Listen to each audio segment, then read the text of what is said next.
বাংলাদেশকে দেয়া ট্রান্সশিপমেন্ট সুবিধা বাতিল করেছে ভারত সরকার। মঙ্গলবার জারি করা ভারতের কেন্দ্রীয় পরোক্ষ কর ও শুল্ক বোর্ডের এক সার্কুলারে সিদ্ধান্ত জানানো হয়। এই সুবিধার আওতায় বাংলাদেশ তৃতীয় কোনো দেশে পণ্য রপ্তানির জন্য ভারতীয় স্থলবন্দর ব্যবহার করতে পারত। 2020 সালের 29 জুন ভারত এই ট্রান্সশিপমেন্ট সুবিধা বাংলাদেশকে দিয়েছিল, যার মাধ্যমে বাংলাদেশ ভারতীয় ভূখণ্ড ব্যবহার করে নেপাল, ভুটান ও মিয়ানমারের মতো তৃতীয় দেশে সহজে পণ্য পাঠাতে পারত। এখন সেই সুবিধা বাতিল করল মোদী সরকার। তবে যে পণ্য এরই মধ্যে ভারতের সীমান্তে প্রবেশ করেছে তা আগের নিয়মে বেরিয়ে যেতে পারবে।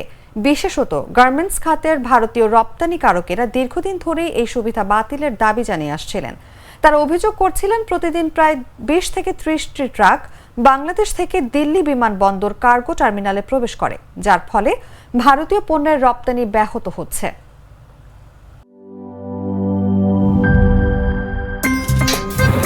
আমার একটা স্মার্ট সিদ্ধান্তে 25% গ্যাসের খরচ কমেছে। ভাবছেন কিভাবে?